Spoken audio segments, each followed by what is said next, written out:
Let's connect with Jayant Dasgupta, the former ambassador and former permanent representative of India to the WTO, as well as Meera Shankar, former ambassador to the United States. Thank you both for taking time out. Mr. Dasgupta, I'd like to begin with you. I just want to understand what the plight is and of the situation for the Indians there, including the students, because just until yesterday we had heard that the embassy had asked the Indians to stay put amid the intense fighting in Kyiv and the other cities. But now it looks like there is they have issued an advisory for the Indians to leave as soon as possible. There are two kinds of Indians who are there in Ukraine. One, the students who number about 18,000 odd. And there are a lot of Indian businessmen, especially there is a pharmaceutical companies alliance which has its office there. And many pharmaceutical companies representatives are also there. Now, the problem is that the Indian students, of course, are spread all over Ukraine, not only in Kyiv. So the ones who are there on the western side have already crossed over to Romania, to Hungary, and to Poland. The ones who are in Kyiv, they will also have to be evacuated now, because in the morning, the US satellite picked up a 40-mile long, which is about 60-kilometer long convoy of Russian vehicles, armor and tanks and other things moving towards Kyiv. So obviously a siege of Kyiv is going to be there, and it is the Russian troops, infantry are already there, about 30 kilometers from Kyiv. So now it will get intensified, and the supplies to Kyiv city may be cut off, and there may be a lot of fighting in the city. So that is why I think the Indian government has issued this advisory for students especially, and all Indians, to come out of Kyiv as soon as possible. I think the bus routes and the car routes may get also stopped or obstructed by the Russian advance. So the preference is for the people to leave by trains, because the train service is still carrying on.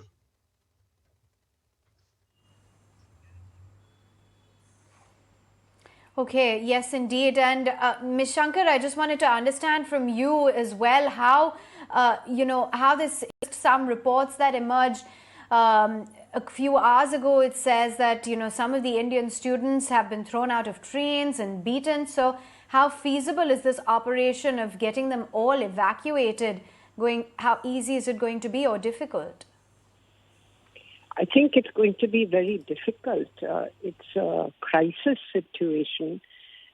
Things are not normal, and they are set to deteriorate. And it is the anticipation of intensified fighting and conflict that has led the Indian government to issue this advisory. You will recall that they had issued an advisory some days before the Russians sent their army into Ukraine. But many of the students and others didn't really heed the warning, saying things are pretty okay right now over here. It's quite calm. But since then, they've had problems in trying to go out of Ukraine, and some have complained about being assaulted by Ukraine border guards who have put up barriers, also preventing them from going into Poland. So it's a far more complex situation. As Ambassador Dasgupta said, transport may also be impacted. I think the trains perhaps will be the best bet, because they're still running.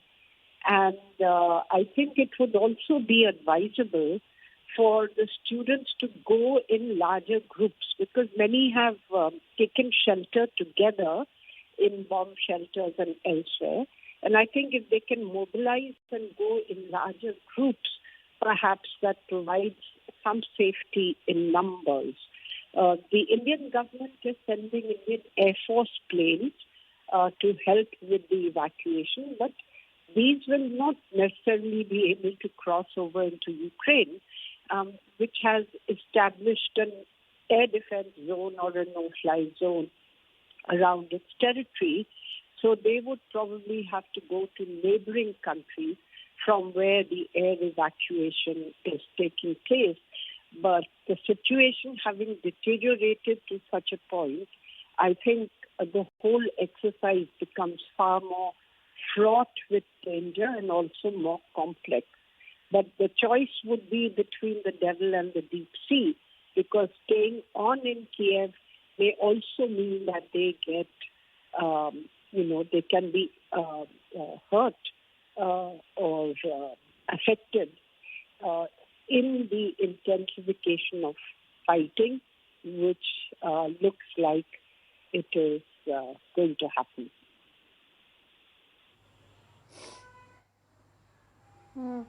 Yes, Mr. Dasgupta, as it seems the situation as of now is very catch-22. You had the External Affairs Minister, though, as Jayant Dasgupta, announcing that the 9th flight carrying the Indian nationals who've been stranded in Ukraine has set off from Bucharest to New Delhi. But the embassy has also at the same time acknowledged very long waits, saying that there could even be cancellations. So how best do you think the situation should be handled at a time like this? It is indeed a very difficult situation, and there are no easy solutions. In fact, yesterday on one of the TV channels I was watching, there was an Indian student who mentioned that he'd been standing in the queue since late night, and at 2:30, the border was closed. I think this was Poland, and it was opened again at 5 o'clock, and then it started snowing in the middle of the night. And the Indian students and others who were moving out to Poland, they stood while it was snowing outside on a bitterly cold night. As far as the reports are concerned, more than 500,000, 5 lakh people have left Ukraine already for the neighboring countries. So the Indian students will also have to be a part of this vast sea of humanity trying to flee to safer places. It's not going to be easy. The major problem will be about transportation, because buses will not be able to operate, cars also. There would be a shortage of diesel and petrol, which would be faced by all operators. And the trains are the only, I think, avenue open. The problem is that if there is a long siege of Kyiv, the supplies, food, for instance, drinking water, electricity may be switched off by the advancing army. So these are the problems which people may face. Already, a large number of people are staying in the metro stations to avoid the bomb attacks. And those shelters are also getting very crowded. So there is a problem at hand, and I don't really know how it can be solved, apart from an intervention by the Red Cross and the UN to take out people of non-Ukrainian nationalities who are stranded in various cities of Ukraine, chiefly Kyiv.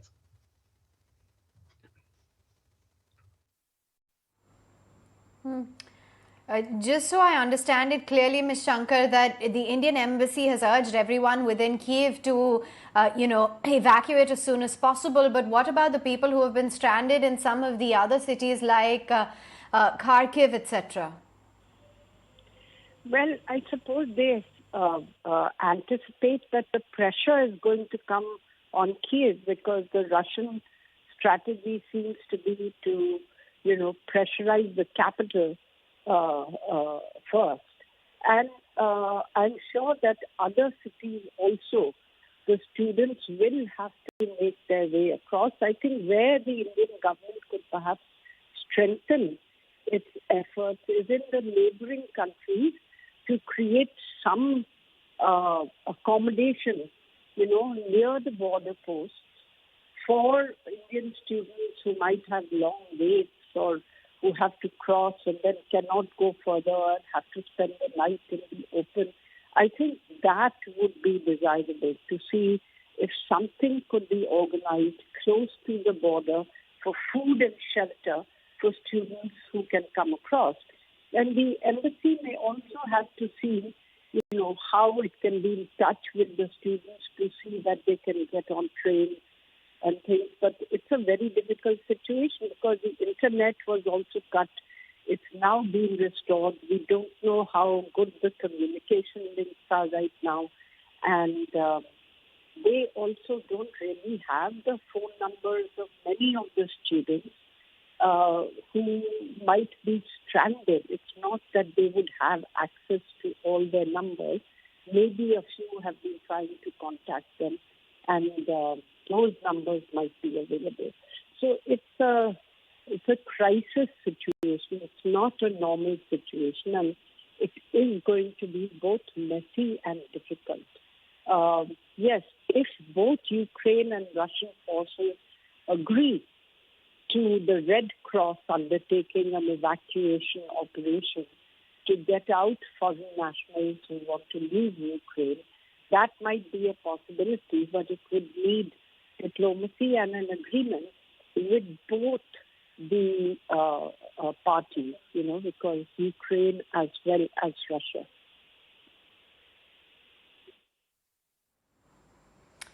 And Mr. Dasgupta, just a final question to you. Given the fact that you have the Ukrainian President Zelensky saying that they are not prepared to make any concessions as of now when one side is hitting the other with a rocket artillery, it doesn't seem likely that there will be any middle ground reached anytime soon. And Russia is continually putting pressure on Ukraine with these tactics of violence. So do you believe that the situation is going to continue to remain quite volatile, given the fact that the talks even in Belarus have been rather inconclusive? Yes, I do think this conflict is going to continue for some more time until one or the other side decides that it has had enough and that it would like a negotiated settlement. For the Russians, I think it will also be a matter of prestige, because they want assurances from the West, chiefly from the US, that Ukraine will not be admitted to the NATO, and that the neighboring countries will also not have weapons and troops of NATO stationed there as a threat to the Russians. And of course, the Russian-speaking part of eastern Ukraine in the Donbass, they want guarantees for the citizens there and some constitutional amendments if they do not succeed in getting a regime of their choice installed in Kyiv. So the fighting is likely to continue till one or the other side feels, or both sides feel, that is enough and it is now time to cease hostilities.